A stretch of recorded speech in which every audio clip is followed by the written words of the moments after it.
চুক্তি না হলে ইরানকে ধ্বংস করে দেওয়ার হুঁশিয়ারি দিয়েছেন ডোনাল্ড ট্রাম্প। যুদ্ধবিরতির সময় শেষ হওয়ার আগেই এই বক্তব্যে ভয় ছড়িয়ে পড়েছে সারা বিশ্বে। প্রশ্ন উঠছে, এটা কি কূটনীতি নাকি আসন্ন বড় সংঘাতের ইঙ্গিত? ট্রাম্প দাবি করেছেন ইরান যুদ্ধবিরতির নিয়ম মানেনি। তিনি স্পষ্ট করে বলেছেন চুক্তি হবেই, সেটা ভালোভাবে হোক বা কঠিন ভাবে। তার এই কঠিন ভাবে শব্দটাই এখন সবচেয়ে বেশি আলোচনায়, কারণ অনেকেই মনে করছেন এটি সামরিক পদক্ষেপের ইঙ্গিত হতে পারে। অন্যদিকে ইরান এই অভিযোগ মানতে রাজি নয়। তাদের দাবি যুক্তরাষ্ট্রের অতিরিক্ত চাপ দিচ্ছে এবং এমন কিছু শর্ত দিচ্ছে যা মেনে নেওয়া কঠিন। ইরানের কর্মকর্তারা বলেছেন আলোচনা কিছুটা এগোলেও এখনো অনেক পথ বাকি। বিশেষ করে যুক্তরাষ্ট্রের নৌ অবরোধ বড় বাধা হয়ে দাঁড়িয়েছে। এই অবরোধ না উঠলে তারা আলোচনায় পুরোপুরি এগোতে পারবে না বলেও ইঙ্গিত দিয়েছে। এই পরিস্থিতিতে নতুন করে গুরুত্ব পেয়েছে পাকিস্তান। ইসলামাবাদে সম্ভাব্য একটি গুরুত্বপূর্ণ বৈঠক হতে যাচ্ছে, যেখানে যুক্তরাষ্ট্র তাদের প্রতিনিধিদের পাঠানোর সিদ্ধান্ত নিয়েছে। এই দলে থাকছেন জার্ড কুশনার এবং বিশেষ দূত স্টিভ উইটকফ।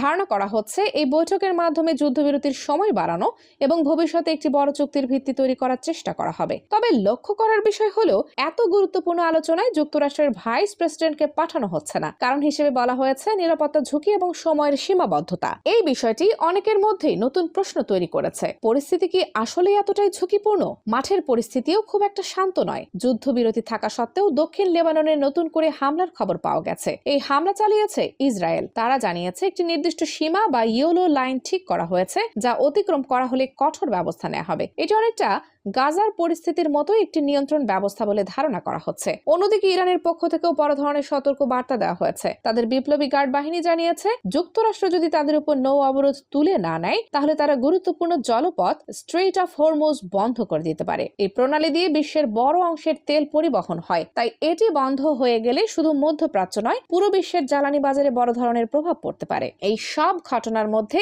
ইসলামাবাদের নিরাপত্তা অনেক জোরদার করা হয়েছে। সম্ভাব্য বৈঠকে ঘিরে শহরের বাড়তি নজরদারি চলছে, ট্রাফিক নিয়ন্ত্রণ করা হচ্ছে এবং নানা ধরনের প্রস্তুতি নেওয়া হয়েছে। সব মিলিয়ে বোঝা যাচ্ছে এই বৈঠকটি খুবই গুরুত্বপূর্ণ এবং এর উপর অনেক কিছু নির্ভর করছে। যুদ্ধবিরতির ফলে কিছুটা স্বস্তি ফিরেছে দক্ষিণ লেবাননে। দীর্ঘদিনের সংঘাতের পর অনেক মানুষ তাদের ঘরে ফিরে যেতে শুরু করেছে। তবে এই স্বস্তির মাঝেও অনিশ্চয়তা রয়ে গেছে, কারণ কেউই নিশ্চিত নয় এই শান্তি কতদিন স্থায়ী হবে। একদিকে আলোচনা চলছে, অন্যদিকে আবার নতুন করে সংঘাত শুরুর আশঙ্কাও বাড়ছে। বিশেষজ্ঞরা মনে করছেন আগামী কয়েকদিন খুবই গুরুত্বপূর্ণ। এই সময়ের মধ্যেই বোঝা যাবে শান্তি আলোচনায় কোনো অগ্রগতি হবে কিনা, নাকি পরিস্থিতি আবার খারাপের দিকে যাবে। এখন সবার নজর আসন্ন আলোচনার দিকে। কূটনীতির মাধ্যমে কি সমাধান আসবে, নাকি আবার যুদ্ধের আগুন ছড়িয়ে পড়বে? এই প্রশ্নের উত্তরই নির্ধারণ করবে মধ্যপ্রাচ্যের ভবিষ্যৎ এবং এর প্রভাব পড়বে পুরো বিশ্বে।